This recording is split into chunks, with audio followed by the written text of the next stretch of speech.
Olá, gente querida. Dando sequência em nossa leitura da segunda carta de Paulo aos Coríntios, nós chegamos hoje ao capítulo 12. Lamentavelmente, muito cedo a Igreja de Cristo sofreu ataques de toda sorte. Não só na perspectiva de uma perseguição física explícita, da qual o próprio Paulo fora protagonista no passado, antes de conhecer a Cristo pessoalmente. Mas aqui, Paulo retrata um ataque que provém de dentro da própria igreja. Acontece que há pessoas anunciando um evangelho que não é o evangelho. E o pior de tudo é que os próprios coríntios têm acolhido esses falsos ensinamentos sem resistência alguma. Se não vejamos, lá no capítulo 11, já Paulo fala, verso 4, pois se alguém lhes vem pregando um Jesus que não é aquele que pregamos, ou se vocês acolhem um espírito diferente do que acolheram quando eu preguei aí, ou um evangelho diferente do que aceitaram naquele tempo, vocês o suportam facilmente. Todavia, não me julgo nem um pouco inferior a esses superapóstolos, como ele os chama. Paulo os qualifica dessa forma, pois estes pregadores vêm munidos com cartas de apresentação e se colocam diante da comunidade como sendo os tais, desqualificando o próprio Paulo. Por isso, quando Paulo se opõe a estes falsos pregadores, ele não o faz meramente para garantir o seu espaço no âmbito da comunidade.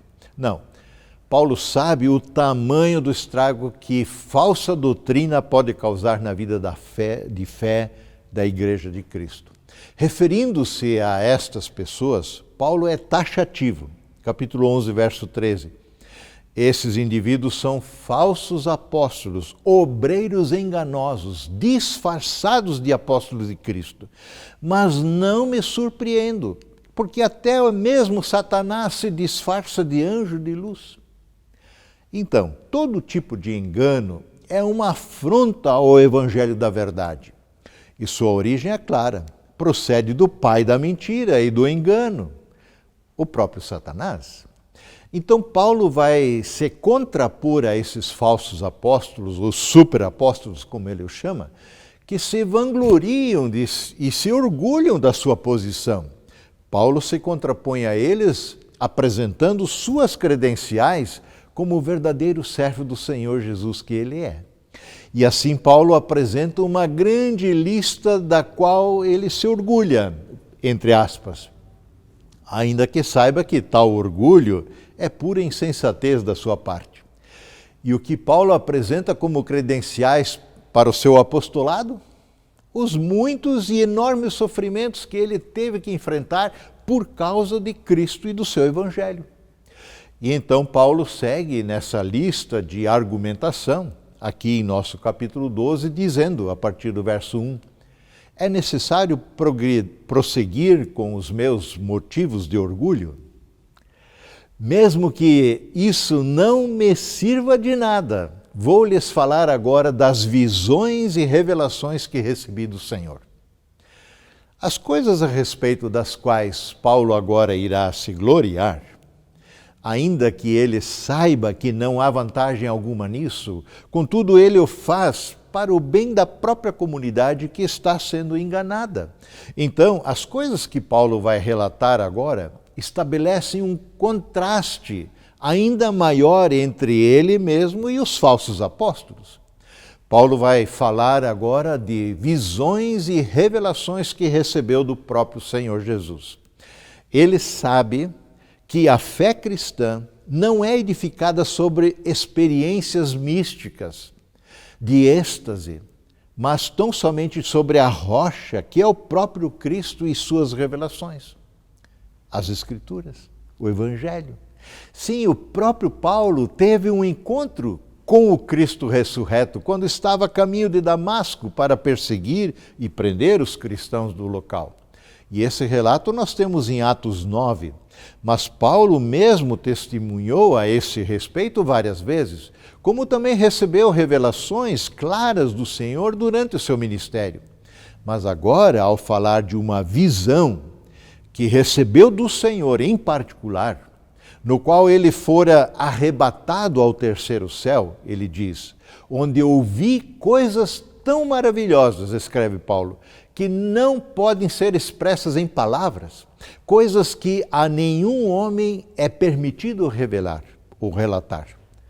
E ao falar desta sua experiência, ele o faz na terceira pessoa, mantendo-se humilde diante da extraordinária revelação que lhe foi concedida. Vejam como ele mesmo fala a respeito disso.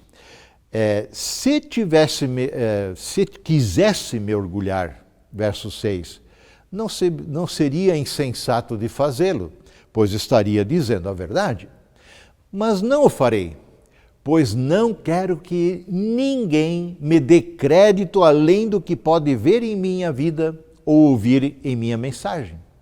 Ainda que eu tenha recebido revelações tão maravilhosas, portanto, para evitar que eu me tornasse arrogante, foi-me dado um espinho na carne, um mensageiro de Satanás, para me atormentar e para impedir que brote qualquer arrogância na minha vida. Não sabemos ao certo o que é esse tal de espinho na carne. Em todo caso, sabemos o que um espinho faz. Ele nos lembra o tempo todo que ele está ali. Ele fica na carne, fincando, doendo, lembrando, tem um espinho na carne. Tem alguma coisa me incomodando. E ele deve ter incomodado muito a Paulo, pois ele pede 3 vezes que o Senhor retire esse espinho. E a resposta do Senhor é clara. Verso 9, minha graça é tudo o que você precisa, Paulo. Meu poder opera melhor na fraqueza. Portanto, diz Paulo, agora eu fico feliz de me orgulhar de minhas fraquezas, para que o poder de Deus opere por meu intermédio. E eis aí um legítimo servo do Senhor. Todo poder provém do Senhor somente. Sempre, sempre, sempre, não importa no que ele tenha sido usado, ou você, renda a ele somente todo louvor, toda honra, toda glória. E clame para que ele te mantenha em humildade e submissão ao Senhor. Assim vamos honrá-lo. Amém.